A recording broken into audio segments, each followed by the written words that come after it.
And the crazy thing about all this is that there's a sign on the door that says there are multiple cameras in use. You can't rain on the Panthers parade. These fans are out here, rain or shine. What do you have to say? They're making sure that these bees can withstand heavy rainfall and strong winds. The city will officially cut the ribbon to Castleberry's new wheel park this Saturday at 9 a.m. Yeah, Curtis, right now families are enjoying their holiday at Cocoa Beach. This little plant right here will grow into a peach tree soon. But as you can see behind me, there are a couple people getting ready here at Lake Nona High School. ATRS bins have been filling up all day. Taking a look at this patio, you can see this ripped out screen. Okay, so that looks like a lot of fun. Let's see if I have what it takes to make the team. And it all happened in this building right behind me. Former employees now have the option to file an appeal no matter where you go. Signs like this one are posted all over Wekiwa Springs. Every time Narcan is used, it has the potential to change a life. If you take a look right here on the shore, you can see a couple of those fish washed up. Good evening, I'm Bryanna Howard. Thanks for joining us. As residents continue assessing the damage, millions are still without power. It all started here. In this kitchen, Nicholas Fuste didn't imagine his life would involve cooking.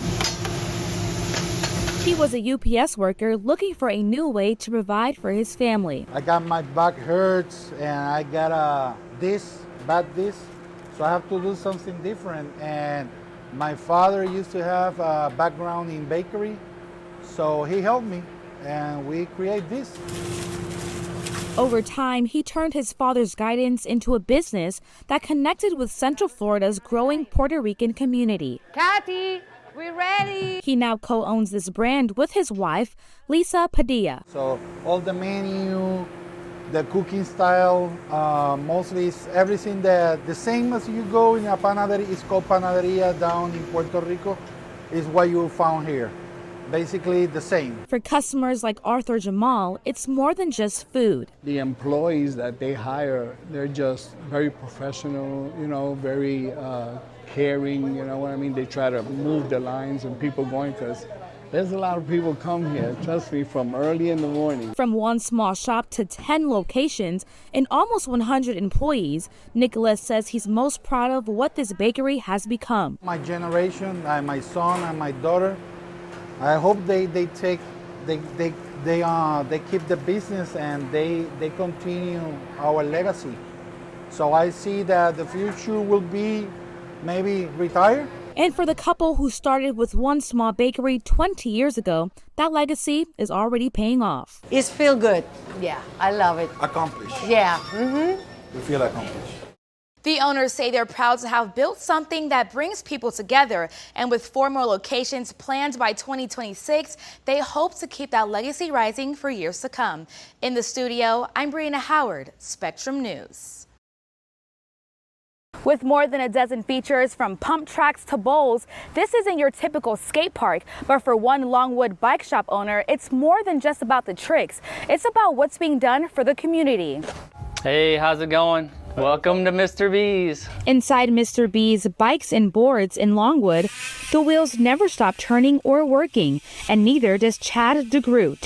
He's not just fixing bikes, he's building community one wheel at a time. Started when I was 12. My parents bought my brother and I bikes. It just kind of opened our world up. Now a brand new place to ride is giving that same opportunity to people in Castleberry. The city's new wheel park is more than just a skate park. It's for just about anything you can do on wheels, and includes BMX bikes, skateboards, roller skates, even wheelchairs, all kinds of stuff. The park has 2 sides with features for all ages, a cityscape, pump tracks, and massive bowls. City leaders say it's unlike anything else in Central Florida. I don't think that anything quite compares locally, honestly. I think that the magnitude of this park, all the features and its quality, I think stands alone at this point. For Chad, it's a dream that's been in the works for more than a decade. It's a test of patience, like a true test, 10 plus years or longer. He says it's unlike any wheel park he's ever seen. So this park is amazing. It's got a little bit of everything. It's got stuff for 2-year-olds, and 52-year-olds. Chad is doing his part to keep kids riding, even giving away 26 bikes at the park's grand opening celebration. If kids don't have bikes, they can pick which ones they want. If they do have bikes, a bike or whatever, and they want to switch, they could give us their bike, and then we just put it in the mix. If their bike is so shot or beat up, we'll just take it away and either dispose of it or bring it in here and fix it up. His own bike has traveled the world, even getting lost during a military tour, but it's always made its way back home. So this bike was lost for about 6 months. Istanbul, Turkey, ended up in Djibouti, ended up in United States, and then yeah, so it's kind of got meaning to me. So it brought a lot of smiles, but it brought me around the world too. And now, so do the kids who ride here. This is home turf. This is your backyard. This is where friendships happen. Right now at 5, the storm has passed, but the recovery is just beginning. Water rescues continue in coastal communities after Hurricane Milton ravaged the state. The storm spawning more than a dozen tornadoes in Florida. Residents telling us they're lucky to be alive after twisters touched down in the area without little warning. President Biden set to visit the hardest hit areas this weekend. How his administration is calling on lawmakers to step up on disaster aid. Plus, rain on the radar. Is South Florida in for more showers and thunderstorms this weekend? Your weather authority is here. The news at 5 starts now. Good evening, I'm Bryanna Howard. Thanks for joining us. Right now at 5, after Milton, the hurricane's path of destruction killed at least 16 people in Florida after making landfall as a Category 3 storm on Wednesday, then cutting through the state. Milton spawned deadly tornadoes. This new video showing that twister in Palm Beach Gardens. We're now learning this EF3 tornado is the strongest to form a tropical system in the states in more than half a century. Floridians are now picking up the pieces. Crews are working to clean up the debris left behind. As residents continue assessing the damage, millions are still without power. We have live team coverage across the state in areas hit the hardest by Milton. Local 10's Andrew Perez joins us live from Tampa, where intense water rescues continue. Andrew? Thanks, Andrew. All the barrier islands are now back open, but there's still a lot of cleanup to be done. Local 10's Janice Fernandez joins us live from Sarasota with more. Janice? Now to the deadly tornadoes across the state.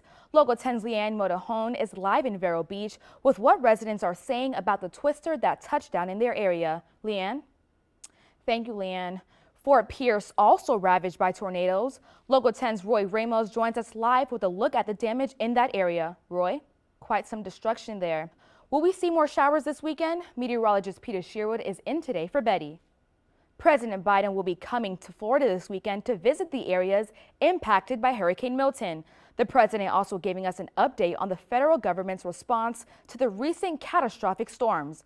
Our D.C. Bureau Chief Ben Kennedy is live at the White House with more. Ben? Coming up on Local 10 News at 6, crime alert. A shocking arrest of a UPS driver. What deputies are saying he did with his deliveries. And ahead at 5:30, a story of survival. A mother shot inside a car while holding her baby. She's now sharing more about this life-altering moment, only with Local 10. Good morning, South Florida. Thanks for joining us. I'm Bryanna Howard. Caught on camera, residents in one Washington community are still shaking their heads in disbelief after a hot air balloon unexpectedly landed right in their backyard. This was about 15 miles west of Tacoma. Neighbors stunned as the massive air balloon hovered over homes Thursday night before landing on a nearby greenway. The FDA is warning of cinnamon that's potentially been contaminated by lead. Breaking news out of Miami Gardens this morning. That's where a SWAT team is spotted alongside a home on Northwest 7th Avenue and 179th Terrace. A 4-year-old is recovering after he was hit by a stray bullet. Police say he was in his bedroom when a bullet came flying through the window. Now his mother's speaking out. Local 10's Trent Kelly reports. New evidence from text messages reveals that law enforcement flagged the shooter's presence over 90 minutes before he attempted to assassinate Donald Trump at a Butler, Pennsylvania rally. The shooter was first noted by a local counter-sniper at 4:26 p.m. Live with Kelly and Marcus next, then you can tune into Local 10 News at noon. Both bringing new energy to a presidential race that saw a big change in likely contenders just 1 week ago. Here in South Florida, Venezuelans have been rallying for change. Local 10's Annalise Garcia joins us live in Miami with more on the election results. Annalise?